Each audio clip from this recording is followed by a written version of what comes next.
How to silence notifications for one person on iPhone. To get started, first of all go ahead and open up the Settings application on your phone. Once you're here, scroll down and tap on Focus. Focus lets you customize your devices and silence calls and notifications. Over here, tap on Do Not Disturb at the top. Your phone is now in Do Not Disturb mode. On this page, you can manage the notifications, customization, focus filters and other settings. Tap on People as shown. Over here, tap on Silence Notifications from at the top. Then, tap on Add People below.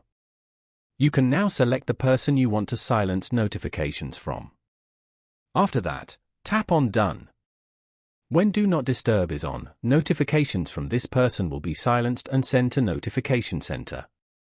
Following these steps, you can easily silence notifications for one person on iPhone.